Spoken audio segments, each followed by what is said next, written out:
കേരളത്തിൽ ബി.ജെ.പിക്ക് വലിയ ഉത്തരവാദിത്തം കൈവന്നിരിക്കുകയാണ്.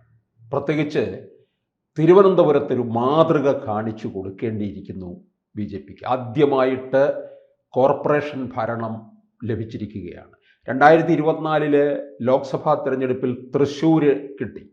തൃശ്ശൂരിൽ നിന്നുള്ള പ്രവർത്തനത്തെ വിലയിരുത്തും വരാൻ പോകുന്ന നിയമസഭാ തിരഞ്ഞെടുപ്പിലും.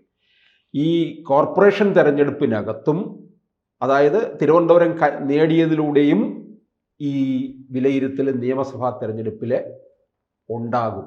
അത് ഉറപ്പായ കാര്യമാണ്. അപ്പോൾ തിരുവനന്തപുരത്തിൻ്റെ മുഖചിത്രം മാറാൻ പോകുകയാണോ? തീർച്ചയായിട്ടും തിരുവനന്തപുരത്തിൻ്റെ പ്രതിച്ഛായയ്ക്ക് നല്ല മാറ്റം വരും. അത് നമ്മൾ ആ പ്രസിദ്ധ മീറ്റ് പരിപാടിയിൽ മേയർ VVR സൂചിപ്പിക്കുകയുണ്ടായി. തിരുവനന്തപുരം കാലാകാലങ്ങളിൽ അവഗണിക്കപ്പെടുന്നൊരു നഗരമായിട്ടാണ് ഭാരതീയ ജനതാ പാർട്ടിയും അതിൻ്റെ കൂടെയുള്ള വിവിധ ക്ഷേത്ര പ്രസ്ഥാനങ്ങളും കാണുന്നത്. തിരുവനന്തപുരത്തെ രാഷ്ട്രീയക്കാർക്ക് വന്നെത്തേണ്ട ഒരു സുഖവാസ കേന്ദ്രം ആയിട്ടാണ് UDF LDF മലബാറിലും കോഴിക്കോടും കണ്ണൂരുമുള്ളവരെല്ലാം തിരുവനന്തപുരത്ത് വരികയും തിരുവനന്തപുരം അവർക്കൊരു ഗസ്റ്റ് ഹൗസായിട്ട് തലസ്ഥാനത്തെ കാണുകയും തലസ്ഥാന വികസനം അവർക്ക് താല്പര്യവും ഇല്ല, രണ്ട് മുന്നണികൾക്കും, LDF ആയാലും UDF ആയാലും. ഉദാഹരണം വിജയനാഥ് ചേട്ടൻ സൂചിപ്പിച്ചതുപോലെ നമുക്ക് ആലോചിക്കുക, സ്വതന്ത്ര കേരളം 56 രൂപം കൊണ്ടതിന് ശേഷം എന്ത് ഡെവലപ്മെൻറ്റാണ് തിരുവനന്തപുരത്ത് ഉണ്ടായിട്ടുള്ളത്? മാറി മാറി പട്ടംതാണുള്ള സാർ ഉൾപ്പെടെ, ലാസ്റ്റിൽ ഇപ്പോൾ ഭരിച്ചുകൊണ്ടിരിക്കുന്ന CM ഉൾപ്പെടെയുള്ളവർ, പിണറായി സർക്കാർ ഉൾപ്പെടെയുള്ളവർ ഉണ്ടായിരുന്നിട്ട് തിരുവനന്തപുരത്തിൻ്റെ വികസനത്തിന് എന്തെങ്കിലും ഒരു പദ്ധതി ആസൂത്രണം ചെയ്തിട്ടുണ്ടോ? എന്തെങ്കിലും ചർച്ചകൾ ചെയ്തിട്ടുണ്ടോ? ഇവിടെ അവർക്ക് വരിക, MLA ക്വാർട്ടേഴ്സിൽ തങ്ങുക, ഭരണനിർവഹണം ചെയ്യുക, തിരിച്ചു പോകുക. ഇടയ്ക്ക് തന്നെ ഒരു പ്രബല കക്ഷിയുടെ പാർലമെൻ്ററി MP ആയിട്ടുള്ള ഈഡൻ പറഞ്ഞിട്ടുണ്ട് തലസ്ഥാനം കൊച്ചിയിലേക്ക് മാറ്റണമെന്ന്.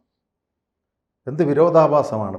ഭാരത ഭൂപടത്തിൽ, ജനാധിപത്യ പ്രക്രിയയിൽ, ഫെഡറൽ സംവിധാനത്തിൽ കേരളം എന്ന് പറയുന്ന പാവയ്ക്ക പോലെ കിടക്കുന്ന ഒരു മാപ്പാണല്ലേ, തലസ്ഥാനമാണ്. കാഞ്ഞങ്ങാട് മുതൽ പാറശാല വരുമ്പം ആ കേരളത്തിൻ്റെ ഭൂപടത്തിൽ തന്നെ തലയുടെ സ്ഥാനം തിരുവനന്തപുരത്തിനാണ്. തിരുവനന്തപുരത്ത് വന്നിട്ടുള്ള വികസനങ്ങൾ, റോയൽ ഭരണം, ചിത്തിര തിരുനാൾ പൊന്നുതമ്പുരാൻ്റെ ഭരണം കഴിഞ്ഞതിന് ശേഷം വികസനമെന്ന് പറയുവാൻ വലുതായിട്ടൊന്നും വന്നിട്ടില്ല. അവരൊരു നിയമസഭാ മന്ദിരം ചെയ്തിട്ടുണ്ട്, പിന്നെ കുറച്ച് എഡ്യൂക്കേഷൻ സെൻ്ററുകൾ ചെയ്തിട്ടുണ്ട്. എന്തിനേറെ പറയണം, അവസാനമായിട്ട് KSRTC ബസ് സ്റ്റാൻഡ് പോലും പൊന്നുതമ്പുരാൻ ചെയ്തത് ഇപ്പോഴാണ് റിനോവേഷൻ ചെയ്തിട്ടുള്ളത്. പിന്നെ എന്തെങ്കിലും ഡെവലപ്മെൻറ്റ് വന്നിട്ടുണ്ട് എങ്കിൽ അടൽ ബിഹാരി വാജ്പേയി സർക്കാർ കാലഘട്ടത്ത് 98 മുതൽ 2004 വരെ കേന്ദ്രത്തിൽ കേരളത്തിൻ്റെ ഒരു പ്രതിനിധി നമ്മുടെ സീനിയർ മോസ്റ്റ് ലീഡറായിട്ടുള്ള O രാജഗോപാൽ ഉണ്ടായിരുന്നപ്പോൾ, നഗരവികസന മന്ത്രിയായിരുന്നപ്പോൾ 3-4 പ്ലാറ്റ്ഫോം ഉണ്ടായിരുന്ന റെയിൽവേ സ്റ്റേഷനെ ഒരു 7 പ്ലാറ്റ്ഫോമാക്കി മാറ്റി. മണ്ണെണ്ണ ചിമ്മിനി കത്തുന്ന പോലെയായിരുന്ന ലൈറ്റുകൾ ഉണ്ടായിരുന്നു. അദ്ദേഹത്തിന് റെയിൽവേയുടെ ചാർജും ഉണ്ടായിരുന്നു. തലങ്ങും വിലങ്ങും ട്രെയിനുകൾ ഓടിക്കൊണ്ടിരുന്നു. 7 മന്ത്രിമാർ കേന്ദ്രത്തിലുണ്ടായിരുന്നിട്ട് 20 ലോകസഭയിലും 9 രാജ്യസഭയിൽ പ്രതിനിധി ഉണ്ടായിരുന്നിട്ടും ഒരു വികസനവും ഉണ്ടായിട്ടില്ല. അത് മനസ്സിലാക്കിയ അനന്തപുരി നിവാസികളാണ് ഇപ്പോൾ 50 കൗൺസിലർമാരെ ഭാരതീയ ജനതാ പാർട്ടിക്ക് കൊടുത്തിട്ടുള്ളത്. അതിൻ്റെ ഇത് ഇടയ്ക്ക് ചില സെമിനാറുകൾ ഇവിടെ നടത്തി. ജന്മഭൂമിയുടെ 50ാം വാർഷികത്തോടനുബന്ധിച്ച് പൂജപ്പുര വൻ സെമിനാർ നടത്തി. അതിൽ വിവിധ ബറോഡ പോലുള്ള നഗരങ്ങൾ ഡെവലപ്മെൻറ്റ് ചെയ്ത മലയാളിയായിട്ടുള്ള പ്രമുഖ വ്യക്തികൾ, വിഴിഞ്ഞം പ്രോജക്റ്റിന് വേണ്ടി വന്നിട്ടുള്ള ലോജിസ്റ്റിക്സ് സപ്ലൈ ചെയിൻ മാനേജ്മെൻറ്റ് വ്യക്തികൾ, ടൗൺ ഡെവലപ്മെൻറ്റിന് വേണ്ട ആൾക്കാരെ എല്ലാം കൂട്ടി നല്ല സെമിനാറുകളാണ് ജന്മഭൂമി അറേഞ്ച് ചെയ്തത് പൂജപ്പുര. അതിലൊരു പ്രൊപ്പഗണ്ടോ കേന്ദ്ര നഗരവികസന മന്ത്രാലയത്തിനും ബഹുമാനപ്പെട്ട PM-നും കൊടുത്തിട്ടുണ്ട്. അതുകൊണ്ടാണ് BJPയുടെ പ്രകടന പത്രികയിൽ തിരുവനന്തപുരം തലസ്ഥാനത്ത് ബഹുമാനപ്പെട്ട സംസ്ഥാന പ്രസിഡന്റ് രാജീവ് ചന്ദ്രശേഖർജി പറഞ്ഞിട്ടുള്ളത്, ഒരു മാറ്റം മാറാത്തത് മാറും. അത് BJP കറക്റ്റ് നടപ്പിലാക്കും. അതാണ് തിരഞ്ഞെടുപ്പ് മേയർ ആയതിനു ശേഷം VV രാജേഷ് പ്രസ് അഭിമുഖീകരിച്ചപ്പോൾ പത്രക്കാരുടെ ചോദ്യത്തിന് പറഞ്ഞത്. നമ്മുടെ ഈ സിറ്റികളുടെ പ്രധാനമായ തിരുവനന്തപുരം എന്ന് പറയുന്ന ക്ഷേത്ര നഗരിയാണ്. നമ്മുടെ മധുരയും വാരണാസിയും പോലുള്ളൊരു നഗരമാണ്. ചരിത്രപരമായിട്ടും പുരാണപരമായിട്ടും ഐതിഹ്യമുള്ളൊരു നിർമ്മിതി മന്ദിരങ്ങളുള്ള നഗരം. ഇതിനെയെല്ലാം ബന്ധിപ്പിച്ചിട്ട് കൊണ്ടൊരു ടൂറിസം ഹബ്ബ് ഉണ്ടാക്കുമെന്ന് പറഞ്ഞു. രണ്ടാമത് വിഴിഞ്ഞം പോലുള്ള ലോകം അറിയപ്പെടുന്ന ഏഷ്യയിലെ ഏറ്റവും വലിയ കണ്ടെയ്നർ തുറമുഖത്തിന് അഭ്യസ്തവിദ്യരായ യുവതി യുവാക്കൾക്ക് കൊടുക്കേണ്ട കണ്ടെയ്നർ പ്രോജക്റ്റുകൾ, വിവിധ കോറിഡോറുകൾ എല്ലാം അവർ ചെയ്യുമെന്ന് പറഞ്ഞിട്ടുണ്ട്.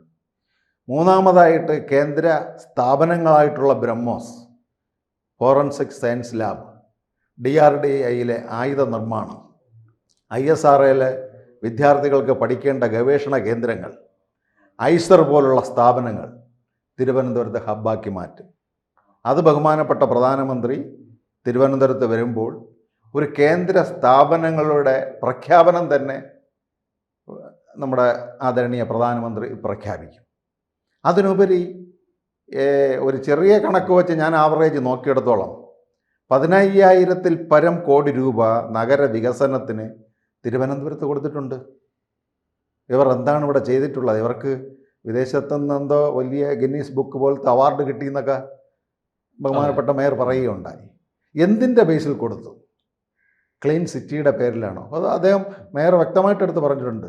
വേസ്റ്റ് മാനേജ്മെൻറ്റ് സിസ്റ്റത്തിന് വേണ്ടി തൊട്ടടുത്ത പഞ്ചായത്തുകളുമായി സഹകരിച്ച് ഒരു റീസൈക്ലിംഗ് ഏരിയ. അപ്പോൾ ബറോഡയിൽ പോയി നോക്കിയാലോ, അവിടുത്തെ വേസ്റ്റ് കല്യാണ മണ്ഡപങ്ങളിൽ നിന്നും തിയേറ്ററുകളിൽ നിന്നും ഒഴുകുന്ന അഴുക്ക് ചാലുകൾ റീസൈക്ലിംഗ് ചെയ്ത് അവിടെ കുടിവെള്ളത്തിനല്ലെങ്കിലും മറ്റുപയോഗത്തിന്, ചെടികൾ നനയ്ക്കാനും കാറുകൾ കഴുകാനും ഉപയോഗിക്കുന്നൊരു സംവിധാനം ബറോഡയിൽ ചെയ്തിട്ടുണ്ട്.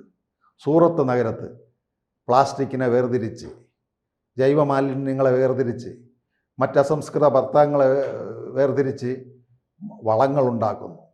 അത് വീണ്ടും കോർപ്പറേഷൻ ജനങ്ങൾക്ക് കൃഷിക്ക് കൊടുക്കുന്നു.